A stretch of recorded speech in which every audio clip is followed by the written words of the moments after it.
Okay, so hi everyone. We have Ann Moritz and I don't know if Anne, if you're doing this alone, but or if you're gonna have other members also helping you with the presentation. But we have Ann Moritz and a lot of others joining us to discuss the North End Black Heritage Trail.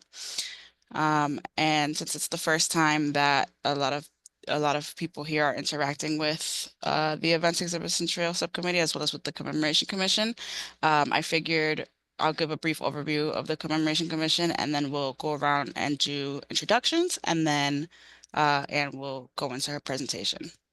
So, Commemoration Commission, it's been going on since I think January 2024 is when everyone was sworn in and we had our first meeting.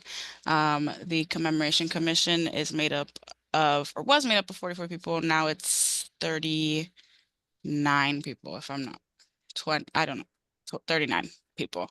Um, and it's focused on making recommendations for the city of Boston to undertake commemorations for the 250th of the American Revolution and the 400th of the founding of Boston. And it's made up of a lot of partners, both internal and external, who help give recommendations and who I have been working with for about a year, a little over a year now, I think. And we have three subcommittees or three advisory groups now. The first one is Events, Exhibits, and Trails, which is the one that we're in now. And I think that one's pretty self-explanatory. We're making recommendations for events that are commemorative, trails that honor history and honor cultural heritage. And we're also thinking through exhibits and future activities and activations that can be legacy projects. Um, Timeline, archives, and curricula is the next one, and that team is very focused on uh, archives and making archives more accessible, as well as how to make archives accessible for teachers and students, and how to infuse commemorative projects into the uh, BPS curriculum.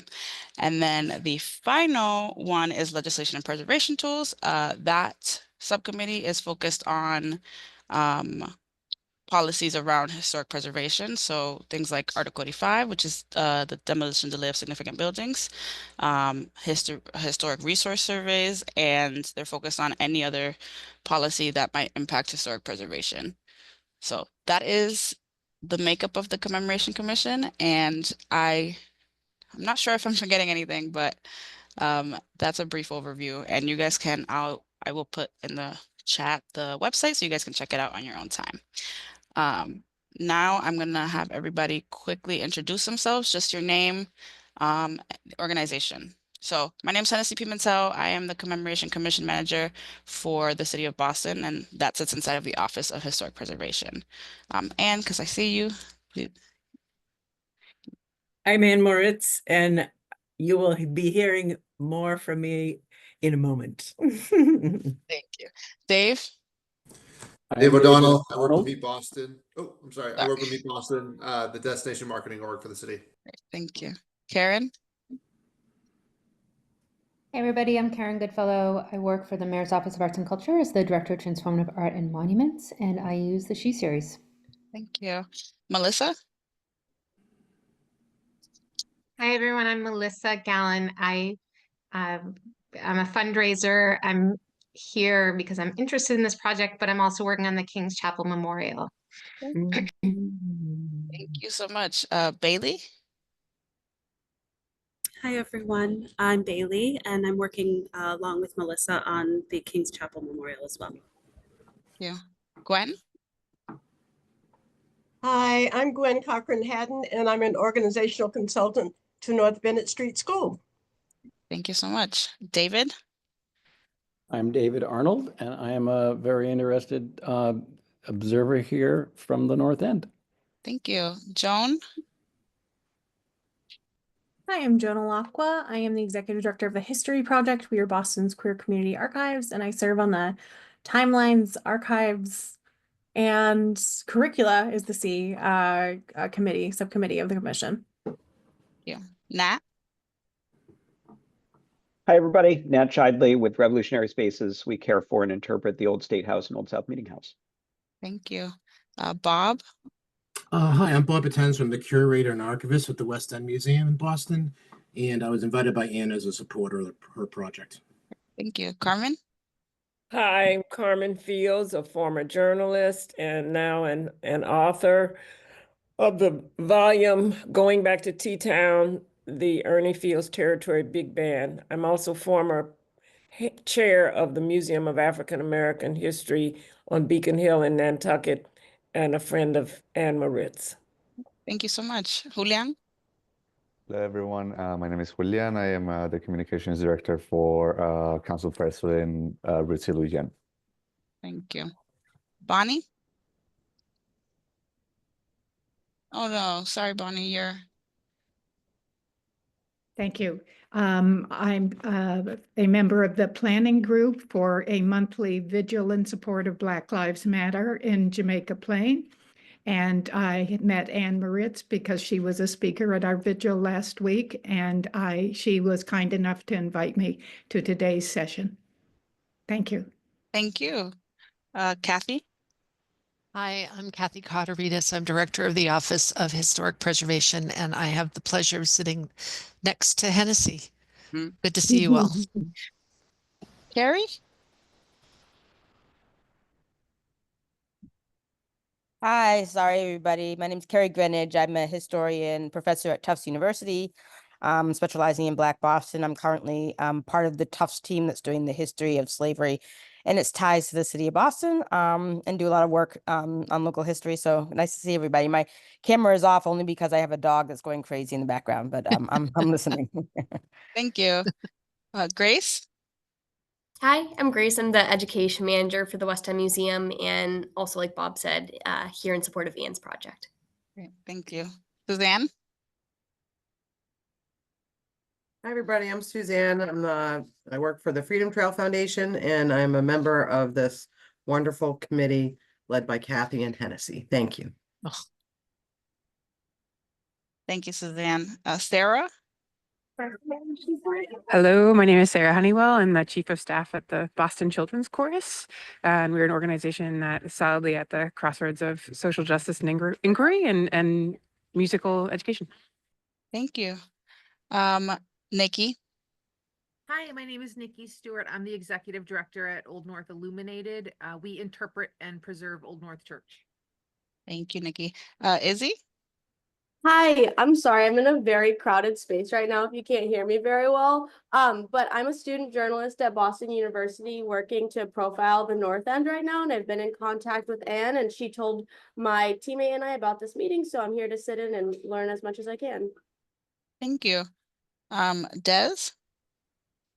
Hi, I am from Boston originally, and I was invited to this meeting by Anne. We used to live in the same building, and I currently live where the West End and North End meet. Thank you. Donna? Hi, sorry I can't be on camera, but I came as a friend of and colleague of Anne. Thank you. Samantha?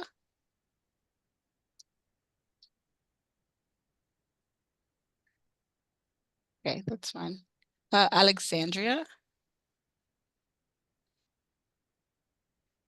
No worries. And then there's an iPhone. I don't know who that is, but that's okay. I think Anne's gonna give us her presentation on the North End Black Heritage Trail. And you should be able to share your screen and take it away. Okay, thank you. I am in awe just with these introductions and just with the power and the influence of the commitments that come behind these. It's fertile ground, and I hope we can figure a way to make it more so at the end of all of this presentation. I'm heartened to be able to support the work of this commission and to see you acknowledge the work of this project. I will probably be delivering most of the information, although a lot of the people who have supported and provided detail and history for the project itself are very much a part of this action, and many of them are here today. I come welcoming questions, criticism, education, and hopefully support. I am a North End resident. I have been for about 16 years. I'm a social justice management consultant, a college professor, and a former editor and manager in the Boston Globe newsroom. And I have an agenda. I plan to be with you in a delivery fashion for about 15 minutes describing the proposal. I then, at some point, perhaps after we have a chance to discuss the proposal, to tell you a little bit about past and current and next steps for the proposal, including the value to this commission and to this city overall, and not just the North End. I am eager for your feedback. I sometimes feel I'm in a vacuum gathering history together. Your questions, your comments, and of course, your corrections. I'm going to share, as we all hope, a slide deck. It's a challenge to create visuals for something that goes back to the 17th century. But we've given it a noble try, and we have wrapped a story around it. Speak up or raise your hand if you can't see this first slide. And with any luck, I'll be able to help you out. This is a follow-up on several information sessions that have gone on over the past year. I've been working on this for a little bit more than a year. I am focusing on a time period that is early to mid 17th century up through the Revolutionary War. That's just a choice you have to make at some point. Whether it goes farther than that at some point is up for discussion. I focus on the African, and after 1776, the African American population of the North End. The essence of all of this and the inspiration for all of this comes through the words of others. At least it did for me. Let me know if you have any trouble reading any of this. I'm just going to share who provided this information. The first of which is a gentleman by the name of Alex Goldfelt, who was very much the founder of our existing North End Historical Society. He wrote a book about the North End. He included the African American population in that book in a very introductory and primary and long role that created an incentive for me to keep going on this. One of the other lines of inspiration comes from a best-selling book by Clint Smith, How the Word is Passed, written before any of the political trauma that we have been dealing with in the last 5 years. And the last, I believe, by a member of this commission itself, Kiara Singleton, the executive director of the Royal House Estate and Slaves Quarters. These are just a few of the words of inspiration that got me going and that keep me involved in something like this and keep me realizing how important it is to any area of Boston, not just the North End. I'm also extremely inspired and driven by what we have as a Black Heritage Trail already and have had for some time. And that's the trail on Beacon Hill. So inspired, in fact, that the language of the description of that trail is very much what could be the language of a trail in the North End and a trail in any other Boston neighborhood. And these words come from that description with a particular emphasis on how the African American population helped build the community, how it organized and promoted equal rights, how heavily populated it was by abolitionist fervor and individuals in these communities, and by Underground Railroad sites. There are 3 in the North End. I will be focusing on one because of its affiliation to an African-American resident. This particular project and the Black Heritage Trail on Beacon Hill are indicative of ways that this can be adapted in all Boston neighborhoods. And the project that I am describing to you only begins to describe a larger story. I have 14 sites at the moment. Most of those have been explored quite thoroughly. Some of them are still in my hopper. For those of you who know the North End, this probably needs no description. If you stand on Salem Street at the corner of Salem and Baldwin Place and look down the street, you will see this image. If you stood there at my own in 1865, you would have seen something similar to this. The building that is at the end of that drive, in the current photograph on the left, is a newer building. The building at the end of that drive in the photograph on the left was the Baldwin Place Mission and Home for Little Wanderers, originally called the Union Mission. It was the first in the city to accept without restriction of color or creed what would have been called orphans in that day. It's the precursor of the Home for Little Wanderers that we have now. And it is, in its current iteration, the oldest child welfare agency in the US. Abigail Adams was a part of its founding, and it sits, and its memory sits in the North End.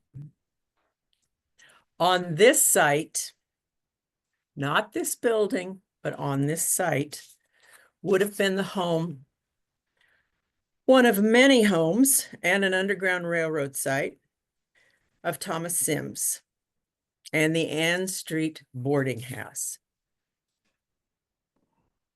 The West End Museum has just done an excellent job, and I'll have a slide on that in a moment, of telling the story of Thomas Sims, who is probably the closest thing we have, at least locally, to the similar story behind 12 Years a Slave. He escaped bondage. He was born enslaved. He hid on a ship coming to Boston. He was captured after the Fugitive Slave Law went into place. He was returned to slavery, spent another decade there, going through sail across multiple parts of the US, which is featured on this map. Bring it into a little bit more focus for you. Eventually ended up back in Boston in a dugout boat, and is perhaps the one single example we have of the abolitionist fervor that brought about dramatic change in Boston after that. He was jailed when he was brought back here under the Fugitive Slave Law. There were chains wrapped around the jail. The abolitionists who supported him tried to put a mattress outside his window. The windows were barred so that he could not escape. And ultimately, much of what happened to him brought about much more abolitionist presence at political and community levels. Charles Sumner was a noted abolitionist, was elected senator shortly after this time. And this would have been where he lived, on Ann Street.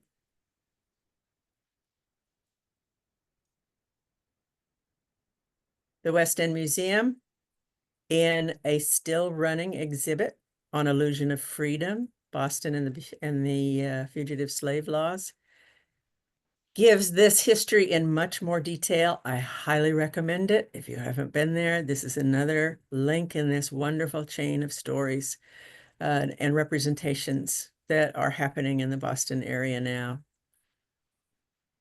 Chloe Spear, for those of you who may have seen the exhibit that continues in Faneuil Hall of notable citizens of color in the Boston area, the illustration on the left is an example of what that exhibit looks like. That's the particular honoring of Chloe Spear.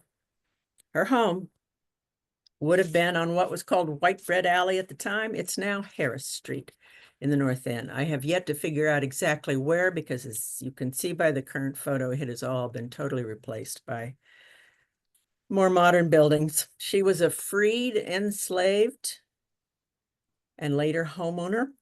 She ran a boarding house with her husband Caesar on this street that also served as a multicultural gathering space. She accumulated more property than did most Blacks and even working class whites during her time in the Boston of her day. She left a sizable will to her family and to Black community members.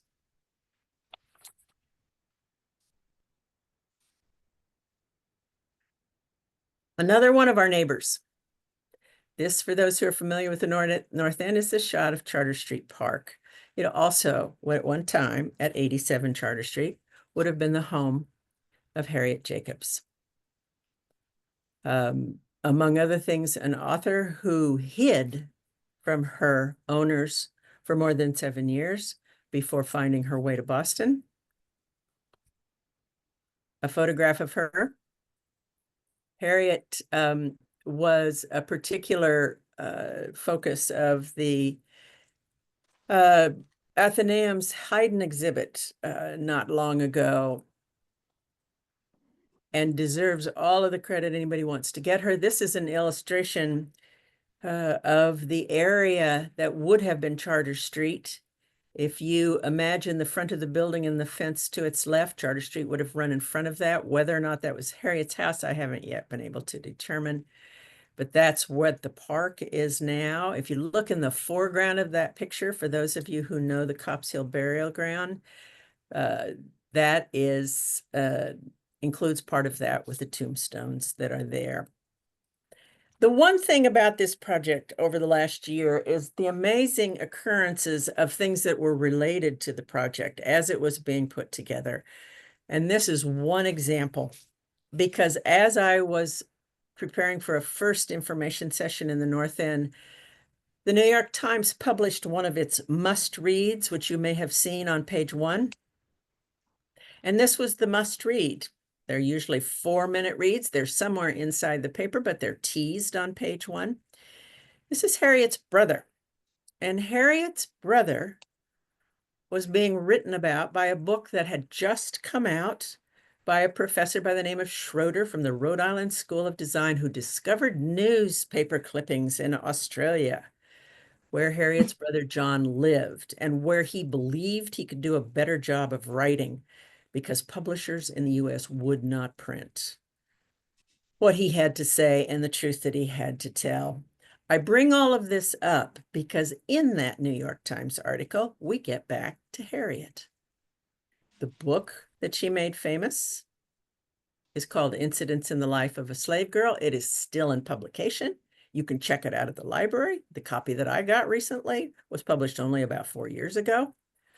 And these were some of the things that article said about Harriet's work. Oh, sorry.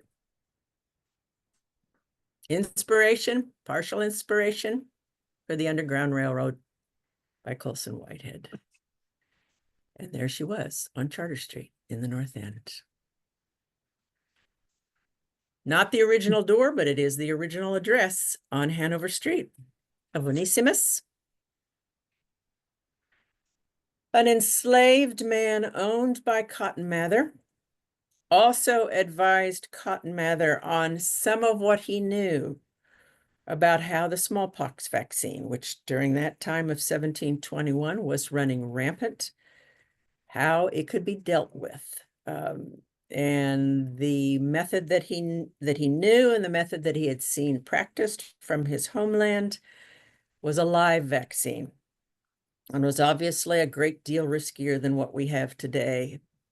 But Mather talked a pharmacist in Boston into trying this and realized after experimenting that it was doing much more good than harm. And it became an early standard bearer of our efforts to eradicate, well, to lower that disease in the Boston area.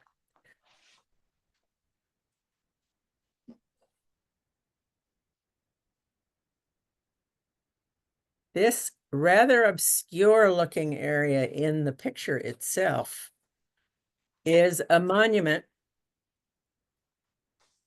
on the Greenway where Salem and Hanover Streets come together, right near Surface Road.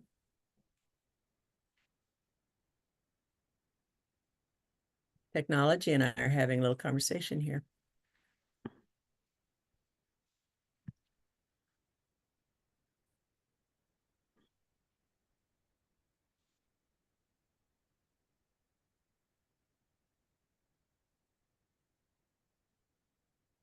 Bear with me while I try to keep this moving.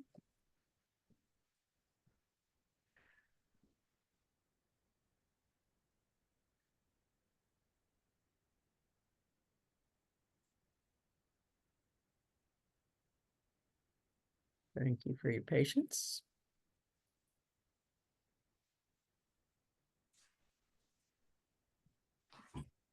There we go. Worth waiting for. It may be the highlight of this trail in my research. Zipporah Potter Atkins was the first African-American woman to sign a deed in Suffolk County records. She purchased a home at this location.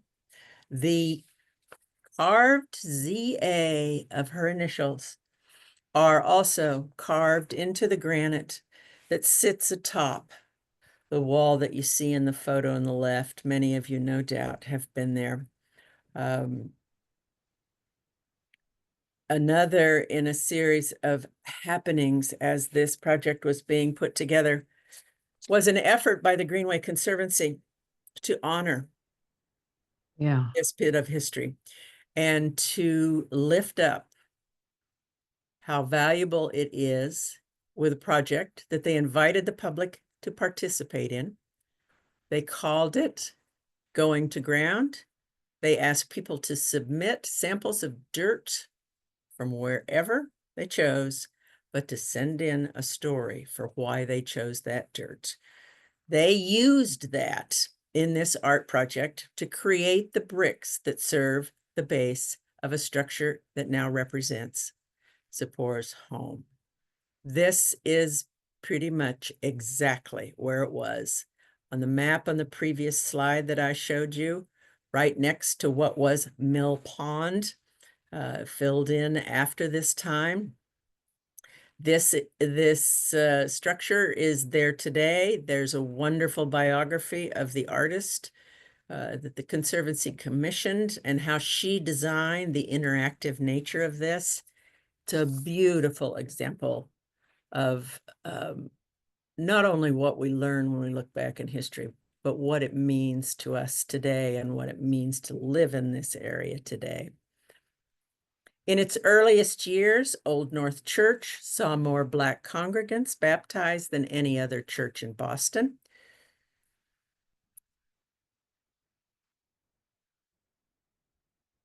Copp's Hill Burial Ground, just up the street from Old North Church. If anything changes because of this particular project, I hope it changes at this burial ground because it is so significant. And it's significant in ways we cannot see. And these are two of them. Once you walk into that burial ground, if you move over on your left to the back quadrant, this is what you'll see, where more than 1,000 African Americans are buried. Very few stones left to represent that. Also in that cemetery this kind of signage. The two photographs at the top are signs that have been there for some time. Both of those signs have room for additional information. Both of them have space at the bottom. The sign at the bottom is a fairly recent addition near the Prince Hall monument in the cemetery that notes the fact that more than 1,000 African Americans are buried there. We don't know exactly where outside of the Prince Hall monument, but we know Thomas Paul, Zipporah Atkins, and there is a big debate about whether Phyllis Wheatley is buried there. And that's a debate between whether it's there and whether it's at King's Chapel. I'm not going to try to solve that one, but there are a lot of people who claim both of them.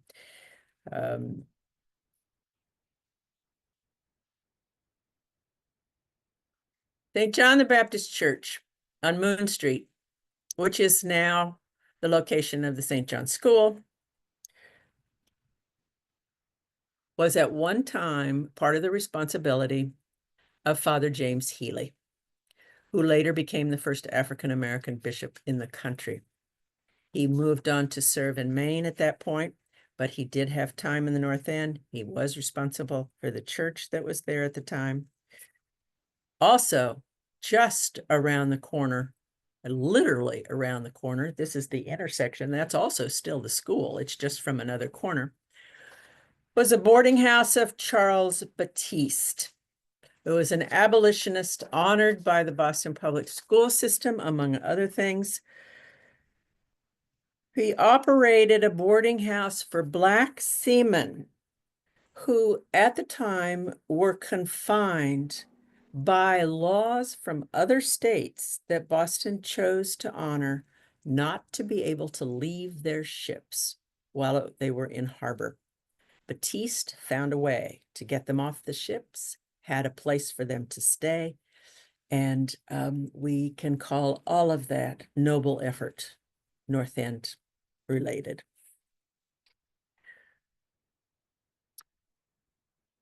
The middle passage marker at the end of Long Wharf,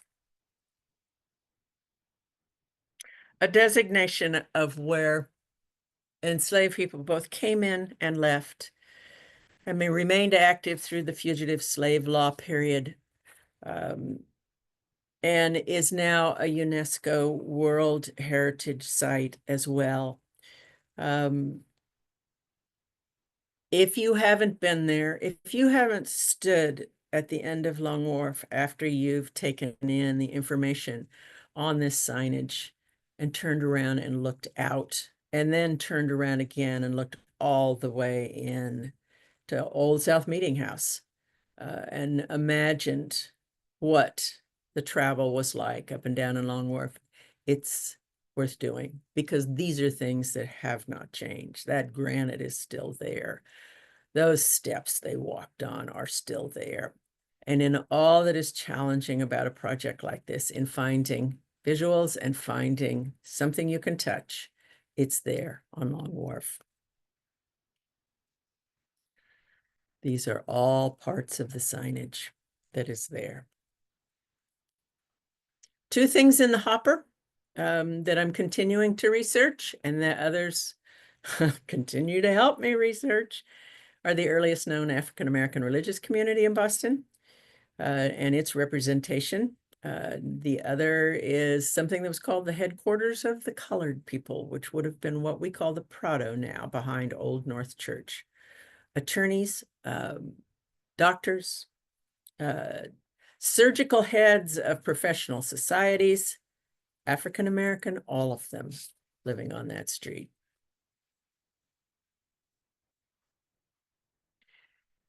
So as we look at what I have just danced through, and as we somewhat end where we began, I want to lift up one quote from that middle passage marker at the end of Long Wharf, that UNESCO World Heritage Site. You can find it there. You can also find it online. Through the prism of intercultural dialogue, a culture of peace and reconciliation, to improve the understanding of causes and consequences for society. Like his And the cultural interactions born of this history. The promotion of this heritage plays a decisive role not only in educating the general public, but also in facilitating a reconciliation and a social cohesion so elusive in our society. So before I talk a little bit more, because I'm tired of hearing myself talk, about what's happened to this project and what's planned for this project, I'd like to open it up for questions and comments and suggestions.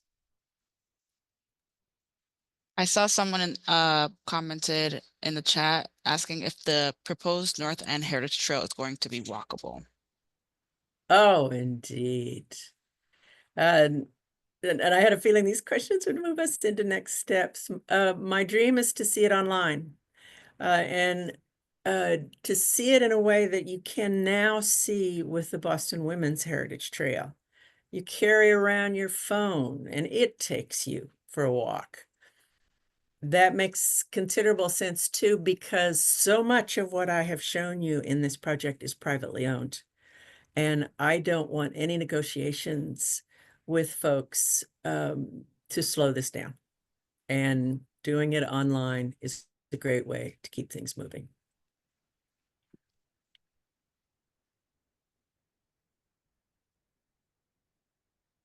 And I had a question about how you did community engagement and feedback both in North End and with the Black community. If you could speak to that. Okay. I think I may just go into sharing what happened. Yeah. And maybe sharing what's planned, because that's part you're asking directly about that. There were 2 community sessions, co-sponsored and co-hosted by the North End Historical Society, by the North Bennett Street School, and by the Boston Public Library of the North End last year, and in an effort to not only introduce this to the neighborhood, but also to invite them to own it, and to be able to talk it and share it and realize just how much more there is that many of us did not know. The project also received a grant acknowledgement from the Boston Reparations Task Force, selected for a community research grant. It is in the running for a Boston Stories Fellowship at the Boston Public Library. Bonnie McBride mentioned earlier about extending the knowledge and the news about this project to other neighborhoods. In her case, she made that possible for Jamaica Plain. When these information sessions occurred, in one case, I was one of the people who approached me afterwards was a woman who had done her master's thesis on a Black Boston history trail in the South End. How would we know that? She had not published it. I'm hoping that there's an incentive now that didn't exist before.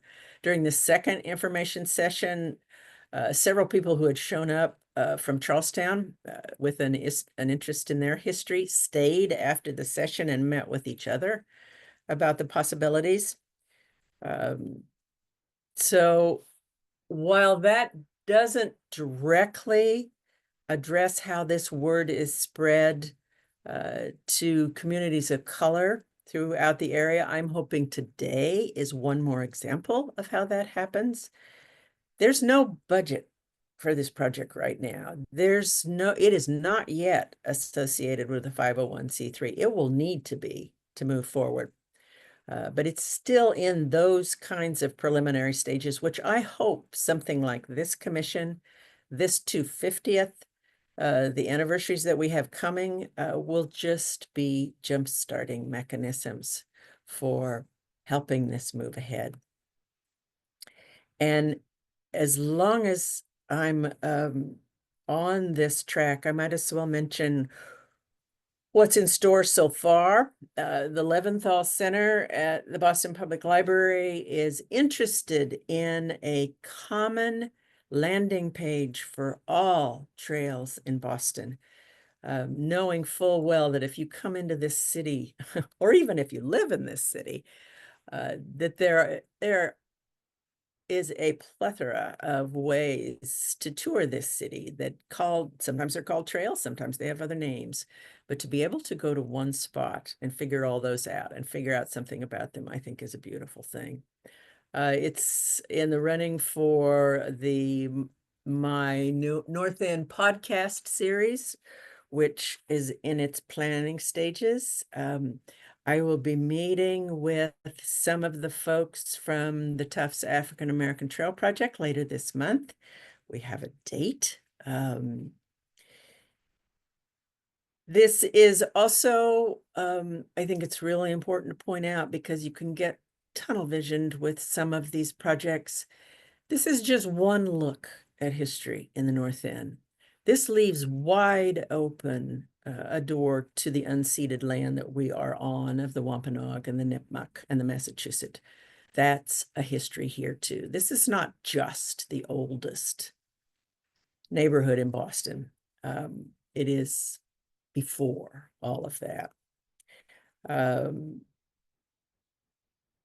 And lastly, for future work, I want and I'm eager for more ways to support the Commemorations Commission in the goals that it's trying to achieve, because I think this is an example, not only for the commission, but it's an example for every other neighborhood in Boston. There's a story there. Absolutely. So apologies for a long answer to that question, but No, that's great. It's working its way. Thank you. Joan asked, she'd love to hear how this project came about, what your goals are, and who are your collaborators. And was there a community process in determining what sites were highlighted and who is doing research? There was a community process I'm going to work backward on that. I hope I remember all those questions.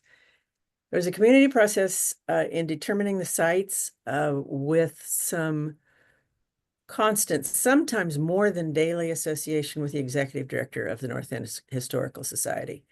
And I want to say her name because to this day, Jessica Della Russo continues to provide information that my job is to resource that information, to find multiple sites, to triangulate at minimum the information and see how it comes up in other areas.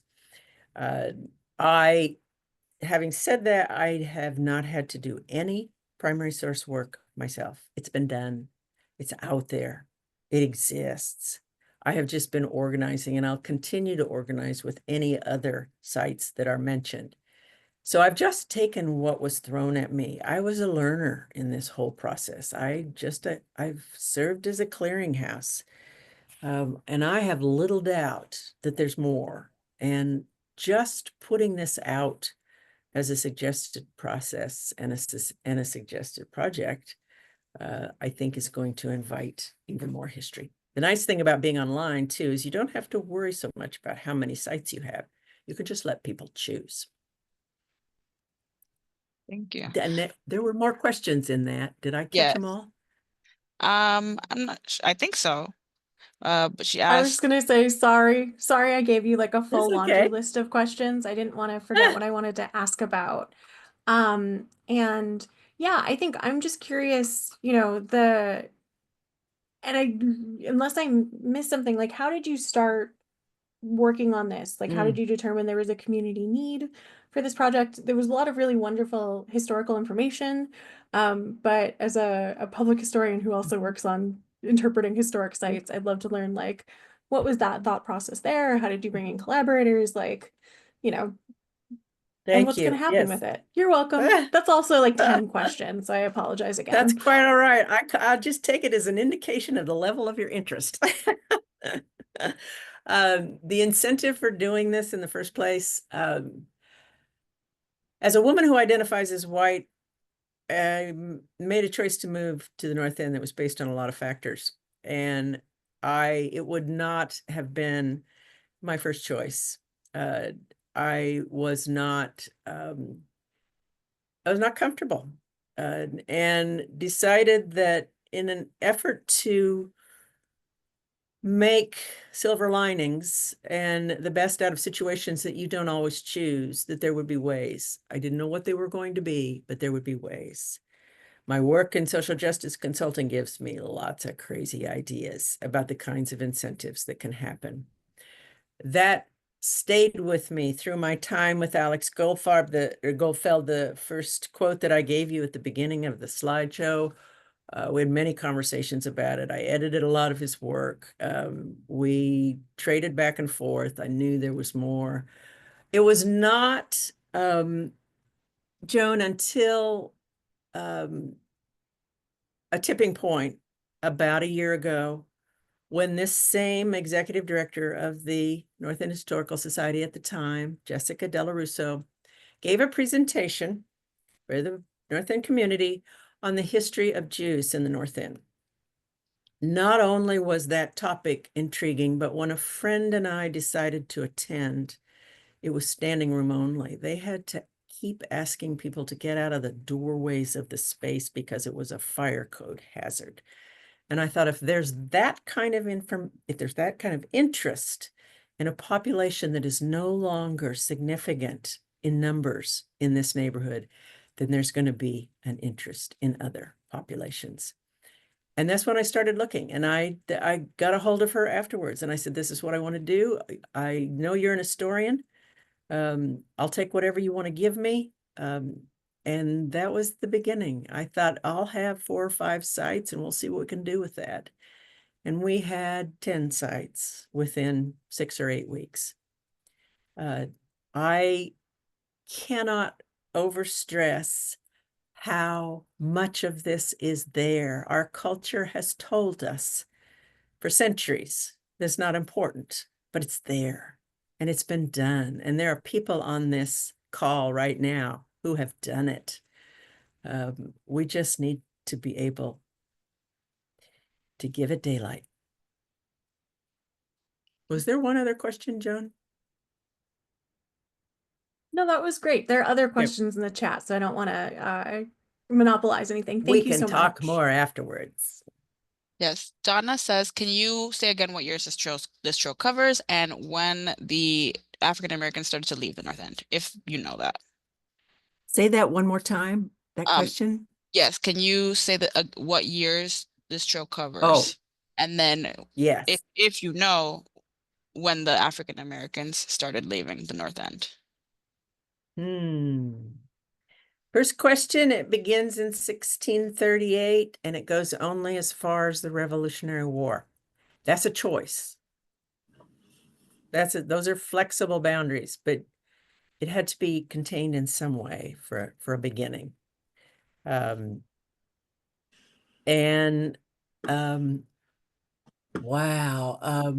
This is when I wish Jessica were on this call.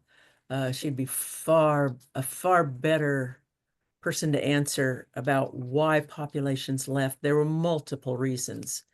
I know one of them had to do with places of worship that were no longer large enough, and larger ones were being built in the South End and other parts of Boston. That's only one reason. That's not the only reason.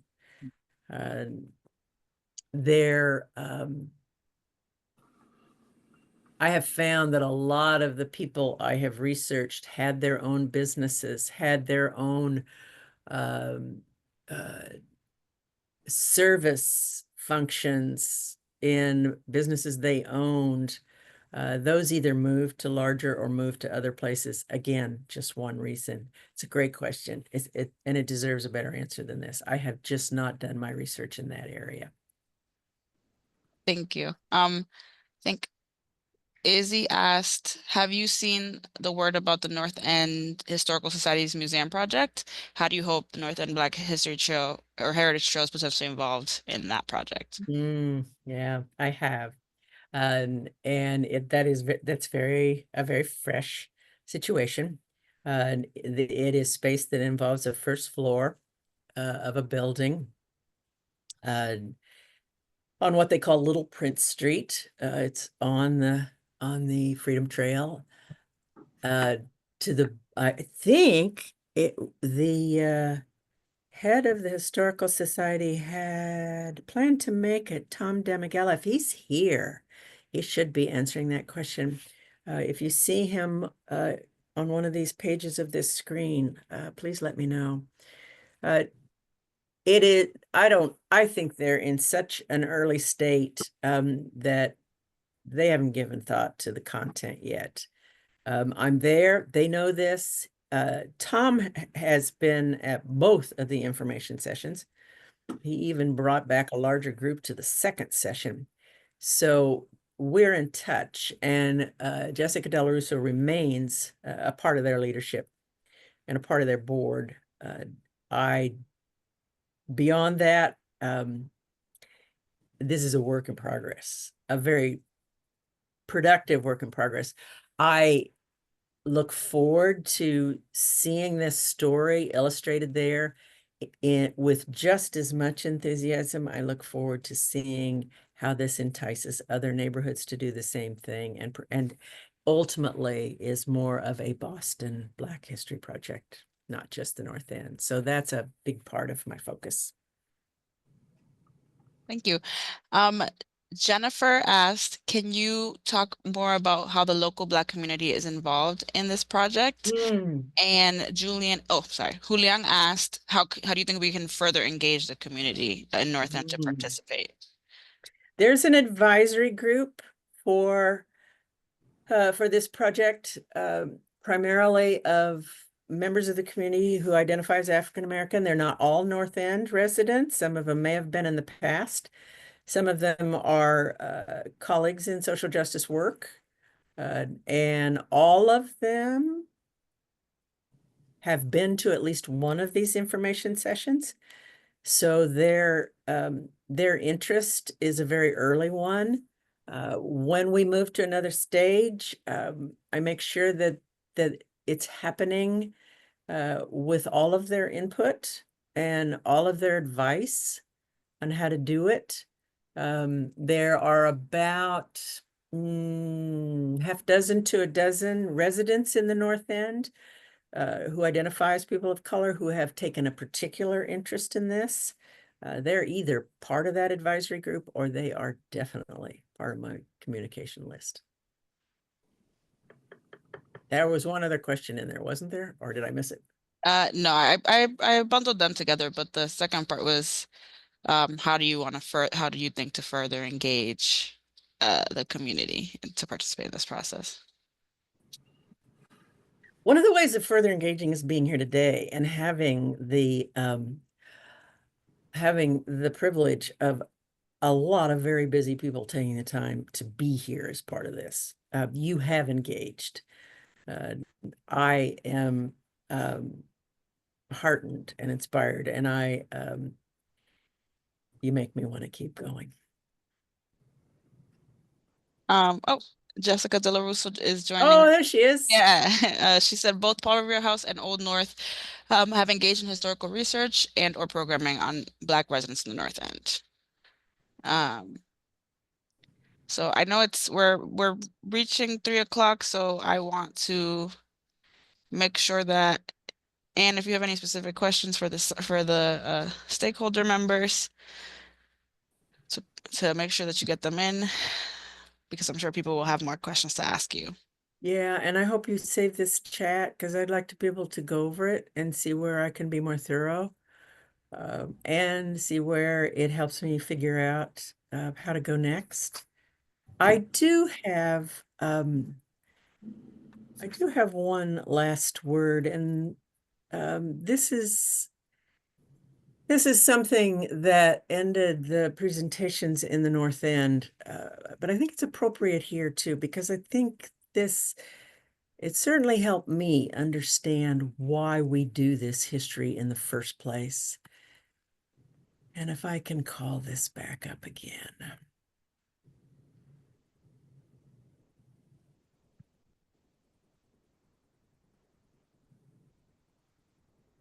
These are the names. These are the significant characters that you've heard about in this session today, think about who stays with you, who comes to the top of the list when you were moved by whatever brief story you might have heard about them. We have much to gain by taking in the fullness of this place because of these people and those who came after them, because of the value of its people and our history. Lee Pelton has said it so well as the current head of the Boston Foundation. Reparations is more than writing a check. It is rebuilding a community. All Boston neighborhoods have this potential. I wish the same for you that has been so mind-expanding for me in this journey. These people are not strangers. What is it about one particular person's character who comes to the top of your list? Their commitment to neighborhood, their favoring of initiatives for the community's good, the action in the face of opposition. What about that would make them a good neighbor? For those in the North End, how would you want to see them welcomed and remembered today as one of us? For those in the rest of the Boston community, how would a project like this build your neighborhood? Thanks, everybody. We have 2 more questions. One is from Okay. Dan. And she asked, how was the advisory committee chosen? But I don't consider the advisory committee to be complete, for starters. It was chosen because of the interest that people showed in the project itself, and because of and these would have been people who primarily identified as persons of color. It was ultimately an effort to make sure the interest they were showing had an avenue, had a way of continuing to flow.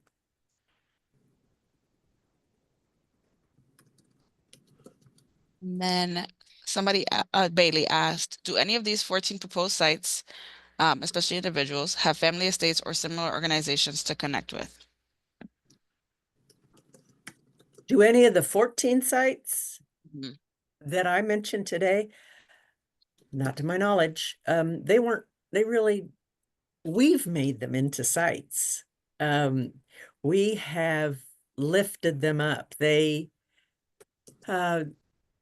were topics of research, and they were repeated appearances in the research. I'm not aware that any of them has any organized effort around it at this point. That would be fabulous, but I think we're in a much earlier stage of recognizing the value. It's the value of the people as much as it is the site. The site's really the North End neighborhood.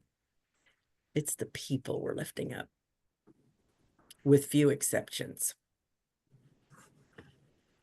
No, this is great, and I'm excited to see how it develops further. And it can be, we've been having conversations about trails and development of trails in neighborhoods. So I think this is a great first guest to have on to talk about trails and the trails that you're developing in the North End. So thank you so much, Anne. And to see that you've just begun to answer the one last question I had, and that's and you're off to a good start. What does something like this do for the commission? What or what challenges does it present, or what incentive does it give? And we won't hold you to it. You can dream right now. Oh, that's a good question. We'll open that to the commissioners to see if they have anything to say. Okay. Because I hope it does provide what you think you're looking for.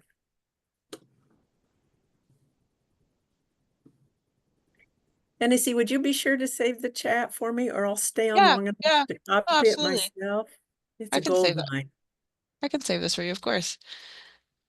So I think that we have been discussing trails, and it's in our title because it's been recognized as something that is valuable for commemoration. It's something that is a way to connect place and history, and allows for people to walk through a place and see how it has changed, how it has impacted people, and the way that space and community change, grow, and mean something. I think always we're having the conversation about what gets put in, because that means something gets left out, and what gets left out matters. And I think so. One of the challenges is how much are we including in something? What are the boundaries of a project? Why are those the boundaries of a project? I think that the question around what is put in and what is taken out, what is considered, what time period makes the most sense.